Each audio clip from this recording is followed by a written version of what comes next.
When we talk about a personality attribute, a quality that makes a good negotiator, I think it's not the most common word that people come up with, but it's the most universal that I've found in my experience. And how do you define it? People might define it different, but someone who is... Gary Noesner, a seasoned FBI negotiator, has faced some of the most intense situations over his 30-year career. Known for his calm demeanor and keen understanding of human behavior, he skillfully resolved numerous hostage situations and standoffs. His strategic approach and empathy has suffused even the most volatile situations. Noesner's dedication to peaceful resolutions and safety has saved from countless lives, cementing his reputation as a top crisis negotiator and inspiring many with his example. And the final word, how you say something, is more important than what you say. Every hostage case I ever worked, I had a habit of asking the people, what did I say that made you come out?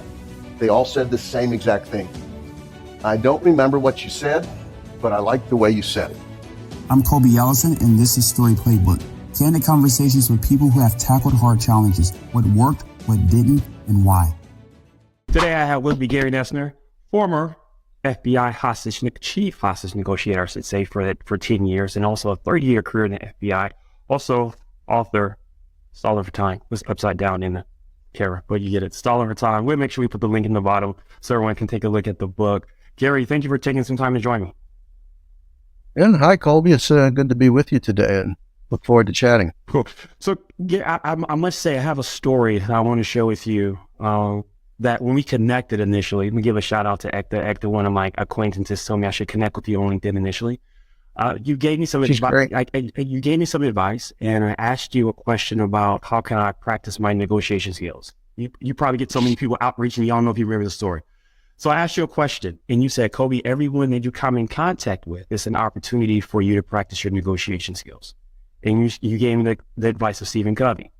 Always seek to understand, right, then to be understood. So here's the story. I know we mentioned about this stuff doesn't work at home, right? So I told my wife this advice, and I was like, well, she's a teacher here in Atlanta. And I told her, well, since you have students, maybe you should seek to understand them first, try to get some understanding of them first and kind of see how that goes. Well, I didn't know if it landed well or not, but later, like last year later, they brought in some speakers, and one of the pieces of advice that the speakers gave them was, maybe you should seek to understand your students first. And then she's like, oh yeah, I remember my husband. So I kind of got some brownie points there. So I think I credit that for you for giving me that advice. Yeah, I mean, Kobe put a nice term to it, but it's certainly been around for a long time. People appreciating the fact that, don't be in a rush to share with somebody the things that you think and the things that you want and your objectives, and take the time and invest in learning about the other person and what their experiences is, what they're going through, and you'll get the opportunity to share with them later on. Just be patient. Yeah, and that brings up an excellent point, because one of the things that I struggle with, and I'm pretty sure my listeners, if they're actively, my audience, when they want to understand active listening skills. When I first started doing it, I was just listening. I was like, when do I speak? Like, when do I say something? Like, when do I hop in here? Yeah. Do I just keep listening forever and ever and forever and ever? So at what point do you speak or try to understand what they're saying? Can you walk us through that process? Well, I think there's it takes some practice so that you're not constantly interrupting the other person and responding too much. But, this thing like minimal encouragers, when you're just telling me a story about your wife, if I'm really trying to be very attentive, not only do we have good eye contact, I will say, oh, wow, that's amazing. Mm-hmm. Interesting. Wow. She liked it, whatever. It's just little ways we have as humans to let the other person know that, yeah, I'm following along, I'm listening to you. But there's a key element. You mentioned active listening, and I think the thing that a lot of people don't hear is the active part. We all can be silent and, hopefully listen to what is going on around us, what other people are saying. But if you really want to be an effective listener, you actively engage by asking open-ended questions, by, the basic premise of active listening skill is a restatement of content. The story about whatever it is that happened to you that you've just relayed, whether it's getting a job or starting a new business or, a relationship issue with your spouse, whatever it might be. And the other part is how you feel about that, how that impacted you. So that'd be a reflection of feeling and a restatement of content. Remember those two things. And there's a lot of ways you can deliver on those 2 points, but those are the 2 essentials of active listening. So, it's not just what happened to us in life, it's how we feel about it. We used to illustrate this with 2 concentric circles, basically a donut. And we'd say when, as an FBI instructor, when you're responding to someone, there's 2 parts in your response. One is that center of the donut, the whole, as it were, that we call the story. The story of how you got here, what you're going on, what your experience, what's your problem, your dilemma, whatever it might be. And then the surrounding part is how they feel about it. I might ask you, when was your last vacation? You may say, oh, I went to Paris. And I'm interested in the things that you saw and what you thought of the French and what did you like about the city or you didn't. But what I should really be attuned to is how'd you feel about it? Was there something about it that excited you and stimulated you, surprised you, disappointed you? All of those things are covered. The other graph we used to use, the mental graph, as it were, was the M&M candy. They developed it for the soldiers in World War II, and the reason it has that hard candy on the outside is so it wouldn't melt for the soldiers. So you think of the story as the chocolate, the inner part, and the feelings surrounding it are the candy, the coloring on the M&M candy that gives it this distinctive look. So, there's 2 parts. So when I'm responding to someone, whether it's a child or an adult, one of my grandkids, I try, I don't always succeed, but I try to address those 2 things.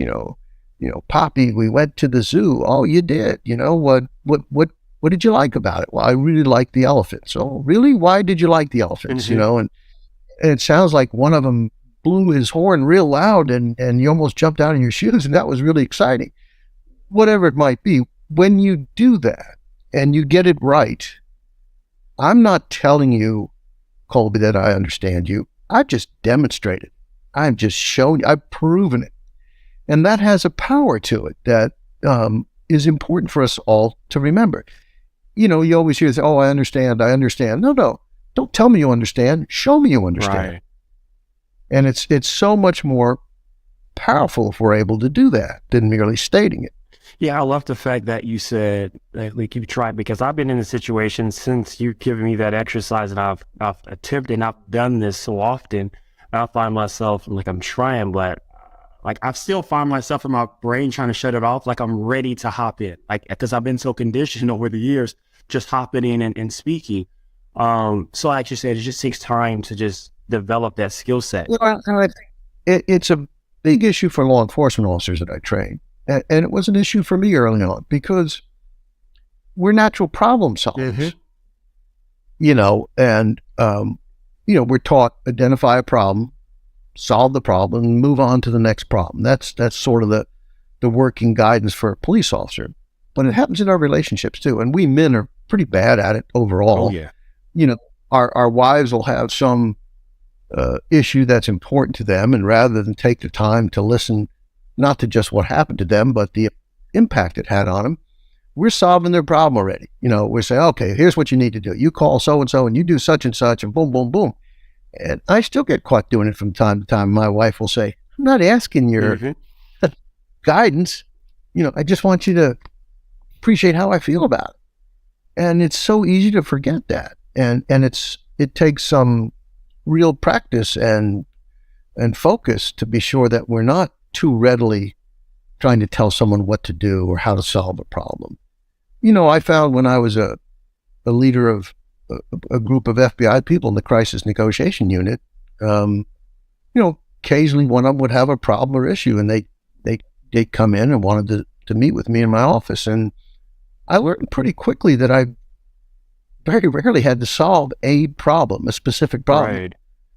What I really had to do was listen to their beef, their concern, sometimes they had a beef with me, hey, why did you do this? Or why did you say that? I wanted to go on that trip, but you said so and so instead, and you've got to take the time to listen to that and appreciate that. And at the end of the day, they don't expect for you to undo whatever mistake was made necessarily, but they want you to know about it. They want you to appreciate the fact that when you did or did not do something, it had some impact or effect on them. And, there is not a thing in the world with saying, I'm sorry, I didn't appreciate that. I had a lot going on. That's kind of a poor excuse. I should have known better, but I didn't remember that you had talked a long time ago about wanting to go on that particular trip. And, I apologize. I wish I'd remembered that. And I'll try to make it up to you in the future with, another assignment that you would find appealing. It's okay. We make mistakes, admit them. And people just want you to know, Right. And I'll go back to what you said too about the wife situation. That's one of my biggest things that I've always tried to do is solve problems. Like as soon as something comes up, I'm thinking of a solution. So to your point, when you did give me that advice, one of the things that I did outside of that and kind of built upon that was I went to an organization that was a mental health organization, and they offered training in active listening skills. So I took that course. I think I mentioned this to you. I took that course, and when I learned, it's kind of similar. And one of the things we couldn't do in that training was give advice. We just had to simply listen to people. So when my wife or whomever, my friends, they come to me and they speak to me, one of the things that I started to do was say, hey, do you want my advice or you just want me to listen? And so depending on because some people come to me and they say, Kobe, I do want your advice. So I started asking that question in the beginning to that individual. You think that's a good or bad thing to ask that? Well, you can deflect a little bit with asking your own question. Colby, how would you handle that? And you might say something like, well, I'm not sure, but it's not me dealing with it. It's you. How do you think you might respond? What are your options?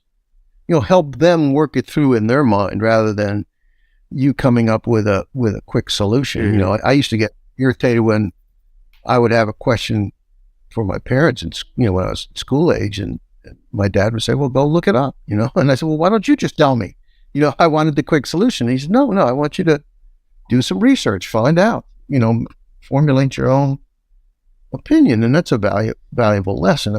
People are going to react and respond better if we give them a chance to work through the problem. That's the whole underlying premise behind counseling is, but the feeling that, or the belief that people who express their concerns and their frustrations are then better able to deal with them.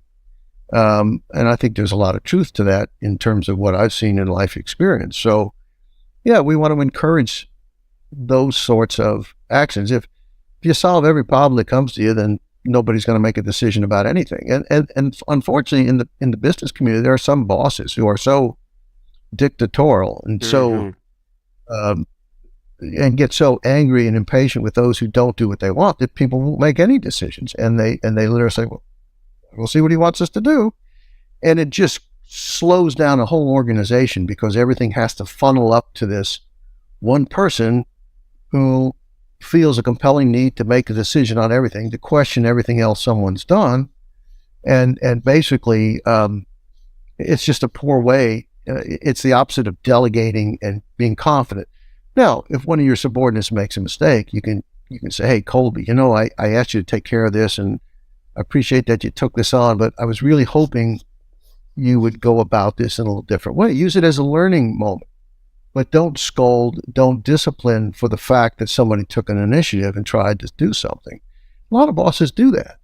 And that's unfortunate. It's a bad way. It's a bad management style, I believe. All right. So if active listening is, I would say, I don't know if that's number one or number two, but I know you mentioned before, I've heard you say likability is one of the first things that makes the best. How does that fit within active listening? Well, when we talk about a personality attribute, a quality that makes a good negotiator, I think it's not the most common word that people come up with, but it's the most universal that I've found in my experience. Just And how do you define it? People might define it different, but someone who is just a likable person, honest, genuine, sincere. I always used to tell negotiators that, you're in a tense situation and you're trying to communicate with this person who's threatening to harm themselves or someone else. So you need to have the relationship with that person similar to if your best friend from across the country called you in the middle of the night and I lost my job and my wife's leaving me. You don't say, well, it's a bad time. I've got to work tomorrow morning and I got to get to bed. So let's talk later in the week. No, if you're a good friend, you're going to stay up on the phone with your friend and listen to them and try to help them work through the challenges that they're facing. And you're going to try to be a good listener and be a supportive friend. Well, if you can do that with a stranger, you're probably going to be successful. There's no guarantee of success, but if you are successful, it's probably going to be because you've come across as sincere and genuine and patient and, yes, likable. Yeah, I want to bring it to in all those skill sets and put it more in context. So, for instance, you've dealt with a lot of different, standoffs throughout your career. When you get to these situations, David Koresh comes to mind, the Waco situation. Was your initial behavior or thought is I just need to get communication to understand him? What was your initial thought there to kind of build that trust? Because like in business, we do business with people we know, like, and trust, right? So in the same way, speak to that a little bit. My thought isn't that I understand him. My thought is I need to present myself, in a manner that allows me to get to know him better. The way I respond, the way I come across. I think terrible things happen. People have been killed and wounded. He's wounded. And, if I come in big bad FBI and say, you better surrender, we're going to come and kick your butt, that's not going to accomplish anything. I have to demonstrate a genuine interest in hearing his point of view and soliciting his feelings about what happened, knowing that in doing so, he's going to express some anger, and some of it may even be directed at me. But, I always, maybe I'm lucky, I don't know, I always go into a situation thinking I'm going to be successful. Because I'm confident that I am trying to be sincere and genuine, and that's going to come across. I think if you go in there and you're, hey, David, this is Gary, I'm with the FBI, let's be friends. I mean, it's just phony, it's fake, and you have to earn the right to be of influence. And so you have to invest the time in listening and trying to understand and asking questions. And sometimes you're going to get it wrong. You're going to say, well, it sounds to me that this is important to you. And he may say, no, that's not it at all. Okay, well, now I've learned something. He's corrected me and given me a more precise understanding of what it is that's important to him. And I can use that in subsequent conversations, So, I think, there's a lot of business gurus in negotiations. A lot of them have a lot of good stuff. And, I recommend everybody learn from everybody they can. But a lot of it's kind of prescriptive. A lot of people say, always do these things. Yes, I've seen that. Follow these 8 steps, and here's the 3 steps to success, and always do this and never do that. And that's fine. That's all well and good, but that's not what I do. My shtick is pretty simple. It's be a good listener, be sincere and genuine. And if you're going to be successful and gain cooperation, it's probably going to be because you've succeeded in coming across as non-threatening and as someone that someone else wants to cooperate and work with. It's not rocket science. It really. Right. You mentioned that, but the thing that gets me, for instance, you say you go into these with a mindset, of course, I love the mindset always being successful. Like if I'm going into, in my case, these college kids are trying to get business deals with certain brands, like they're going in there trying to construct a deal. But like we go in with that mentality, like this is my end goal, this is what I want to do. Has that essentially having that seed already planted ever gotten in the way of trying to negotiate? Because that could like deflect. I want this, but it kind of closes the ears from hearing the other person's side. I've seen that before.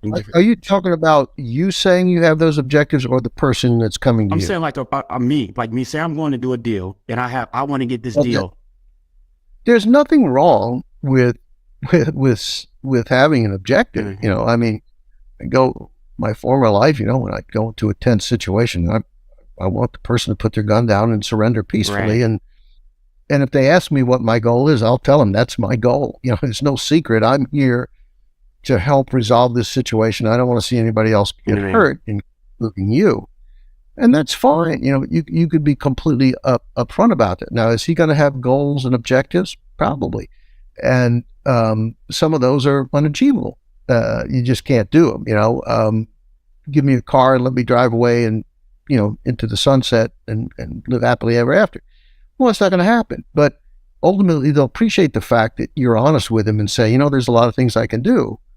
I can't. But let's talk about how we can work together to minimize what's happened and to try to make sure this doesn't get any worse. Yeah, I just, I think we can put too much pressure on ourselves, and then we perform. If our client says, I've got these big aspirations about all these sports deals I want to make and so forth, you say, well, you know, it's a complex business, and what sponsors want now may be a little different a month from now or 2 months from now. So we don't know. But the best we can do is have an honest conversation with them and see what they're looking at and how you might fulfill that need for them, you know, whatever that might be. And as long as you're realistic, you don't set your client up for disappointment, you know, by over promising or creating expectations beyond what you can achieve. You know, I always go with the premise that you don't really control anything. The only thing you control is your own emotions. And hopefully, and many people don't do that. So, you know, and also the other thing that's guided me, Colby, throughout my negotiation life has been, and I don't mean it in a religious context, but the serenity prayer. You know, I know, I recognize the things that I can change and things that I can't change, and I understand the difference. Mhm. Well, that's an important thing. There are things that I can do that I'm going to pursue and try to accomplish and do my level best. There's things that I can't do, and I'm not going to, you know, go down in depression because I can't get this. It may not be achievable, but, you know, do what you can. You know, create a challenge for yourself, but don't create expectations that you unrealistically you're just not going to meet. And you have to understand what control you have. At the end of the day, the other person you're dealing with, the person that's going to sign you on as an agent, the person that's going to buy your product, the person that you're trying to get to surrender in a bank robbery, they're in control of their ultimate decision. All you can do is try to influence it as positively as you can. If you go about that in a positive way, you're more likely than not to have success. But anybody who tells you you will always be successful if you do these things, I think is probably over promising. Right. I agree. I used to tell negotiators, you know, the most frequent thing negotiators work is suicides. And, you know, I once had a negotiator tell me he'd done I forget the number, he'd done 100 of them and nobody killed themselves. And I said, well, you're damn lucky. Mhm. And, you know, of course, in his mind, he's the world's greatest negotiator. Right. And he was very, very good. But I said, you know, if you do enough of these, you've done a lot, but if you keep doing them, somebody's going to kill themselves. And it won't be because you failed or you did anything wrong. It's just that they decided they wanted to die a little bit more than they wanted to live. You tried to prevent it. You tried to intervene. You tried to give them hope and reason to go on living. But at the end of the day, they decided not to. Is that a failure on your part? I mean, I don't think it is. It's not your responsibility that they pulled the trigger or jumped off the bridge. It was their decision. Well, yeah, that's true. Everyone's in control of themselves. Speaking of that, you brought up that kind of segues into an article that you wrote that I recently saw about I think you wrote an article about first responder training, right? I saw on your website. And one of the things that in there, and because I was just reading this in a negotiation book, was the word concession popped out to me because I was just studying about concessions. And it mentioned specifically first responder training that you shouldn't make a concession, like with the individual inside. I'm thinking about from the context of business, like concession in business. So a concession in business, for instance, I want something. I was always told they want a reduced price, whatever. You make sure you get something back. But in the hostage negotiating, that's different, right? So I'm guessing concessions based on context. It's a little more complex than that. I mean, the old adage in hostage negotiations was you never give something unless you get something in return, which is the business approach that I think you're referring to. And that's typically good advice in what we call quid pro quo bargaining. My back, I'll scratch your back. Yeah, I can lower the unit price, but then your order's going to have to be bigger. You know, whatever it might be. And there is a certain bit of give and take in that process. But 90% of what cops would actually do would be crisis intervention. And that is where the person had no realistic demand. Right. You know, it's just go away, cops, leave me alone. I'm going to kill her because she threatened to leave me and take my kids. Well, in those cases, you know, he's not going to trade you his girlfriend for a hamburger. Right. I mean, it's not a quid pro quo bargain. It's a demonstration of an emotional hurt. So, you know, in those cases, our approach is got to be a lot more empathic, you know, and we try to create that relationship, but you don't have that power. In a case like that, if he said, I just need a cigarette, help me calm down, I might give him a cigarette. Would I expect to get something back in that case? Probably not. But later on, if he were to ask me for some things, I would say, you know, Colby, don't you remember earlier, you asked for a cigarette and I gave you some cigarettes. You said you wanted this or that. You said that helicopter was flying overhead. I got the news media to take that helicopter away.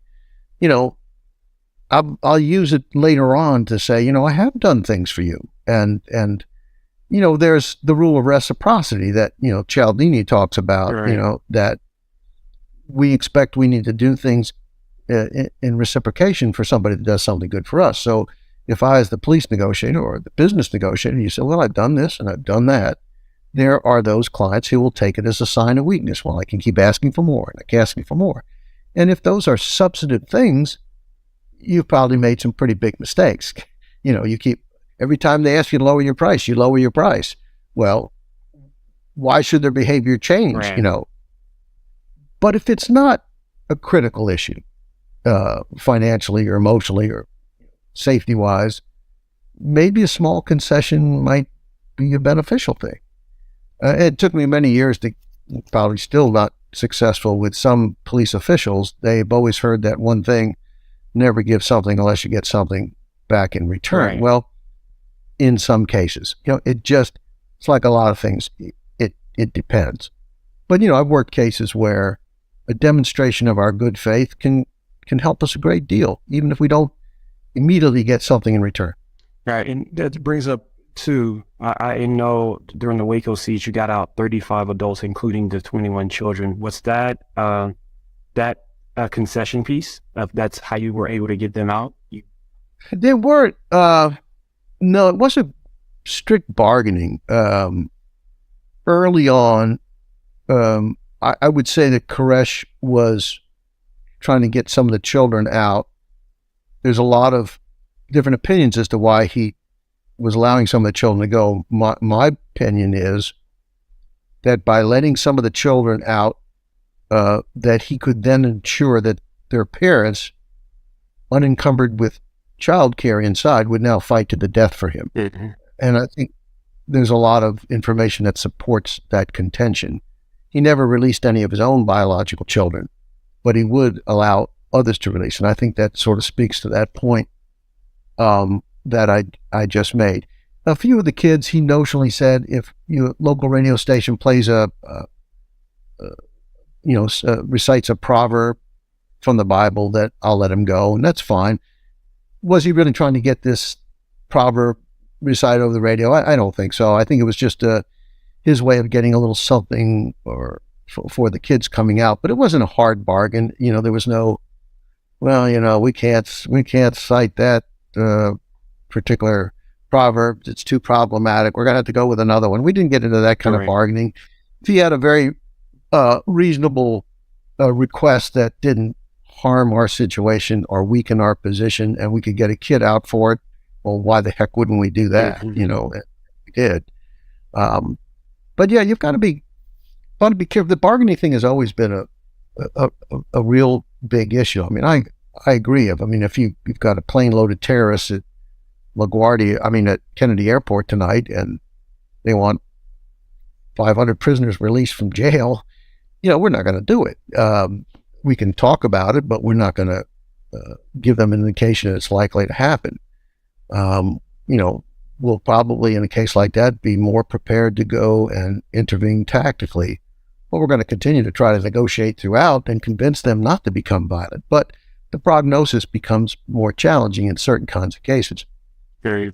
Speaking of negotiate and getting back into this, I saw one of your posts, and I don't remember the context. I just remember you posting, and being that it's kind of sports related, essentially to involve the sports flair, the Brittany Griner situation. Wanted to give have you ever been a part of any like that? I know FBI typically, didn't correct me if I'm wrong, like international negotiations, or do you? Oh, absolutely. We're at 120 kidnappings of American citizens, but the Griner case, which you're referring to, wasn't a kidnapping. It wasn't a kidnapping for money. Mm-hmm. It was a political detention. And they're very, very complicated. And there's, typically, with the Russians or somebody like that, there's going to have to be some concessions made to get this person out. The people are often either wrongfully detained or too harshly sentenced for a minimal crime, as was the case with her. But I'd heard a bunch of things on LinkedIn about people being critical of that, and I thought I should put it in context, having worked so many of those cases. And I said, we get out everybody we can every time we can. And yeah, there was a trade with this terrible arms dealer, but he'd already served 7 out of 10 years or something like that. I don't know what it was. Plus, whose life is more valuable? To me, it's the American citizen. Very. But I hate to say this, but there was a lot of politically motivated racism involved in some of the criticism against the Biden administration. And somebody said they didn't like his criteria, the president's criteria for bringing about a release. And I said, well, he had 3 criteria. She was an American, she was an American, and she was an American. That's what our government tries to do. Even if people have made, bad decisions and maybe put themselves in a bad situation. I'm not saying she did, but that's immaterial. The State Department has always tried, we in the FBI, saving life is the most important thing. And, if the concessions are reasonable, the Israelis have released literally hundreds of terrorists for one airman or one Israeli soldier. And I don't see anybody on the political spectrum criticizing them. Yeah. But, so politics gets mixed into all the stuff. For me, I rejoice in the fact that an innocent American citizen was released and, could rejoin her family. And, and that's a good thing any way you look at it. Gary Noesner, it's been fun this conversation. I know you mentioned that you've talked to a lot of college kids, and hopefully a lot of college kids will get this. I know one of the things we both wish, because I've seen this too, that we should all work on our communication a lot more, and get better at that. So, as you mentioned, same way when I started learning this too, and I was like, man, I wish I knew this when I was 23, even though I look like I'm probably 12 years old, right? But, so what did I give you the last word? What are some things that you're going to leave the young audience with in regards to listening and communication that will help them in the future? Well, if you want to be successful in life, strive to be that genuine, reliable, sincere, authentic person, and be a good listener, being interested in other people's stories and acknowledge other points of view, whether you agree with them or not.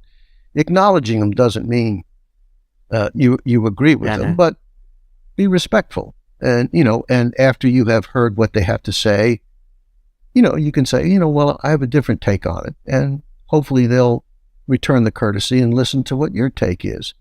There are those who won't, but that's okay. As long as you've you've demonstrated respectfulness and you've listened.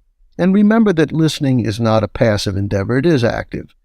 And we demonstrate that we're listening by proving it through, paraphrasing what we've heard, putting in our words what I've just heard you say, and attaching to that description the emotional feelings that you've also demonstrated in the telling of that story. Disappointment, confusion, elation, you name it, anything along the spectrum. And I think it's a pretty simple thing, but I think if people practice that and become good at it, it will have a positive impact on their lives and their success in life that they can't even envision at a young age. You just don't, you can't imagine. But again, you stick with the premise, if you're in business, government, doesn't matter. People want to work with people they like and they feel they can trust, and people who are honest and have integrity. You don't have to agree with them, but on every point. But overall, if you can do those things, you'll be successful in life, and more likely to have a good relationship with whoever you end up having a relationship with on a personal level. And I couldn't agree more. A great place to end it. And I must say too, since you've told me that, a lot of people have come to me and said, hey, I love talking to you because you do listen, because it has changed me in regards to how I listen. And I find enjoyment in that as well, listening to others, getting to know people a lot better. So it has been very successful for me. So for anyone listening to this, make sure you like, subscribe, and share this podcast. And we're bringing you more episodes about all the skills needed to actually go out and make deals. And with that, I hope everyone enjoyed this episode, and we'll catch you with episode 3. Everyone take care.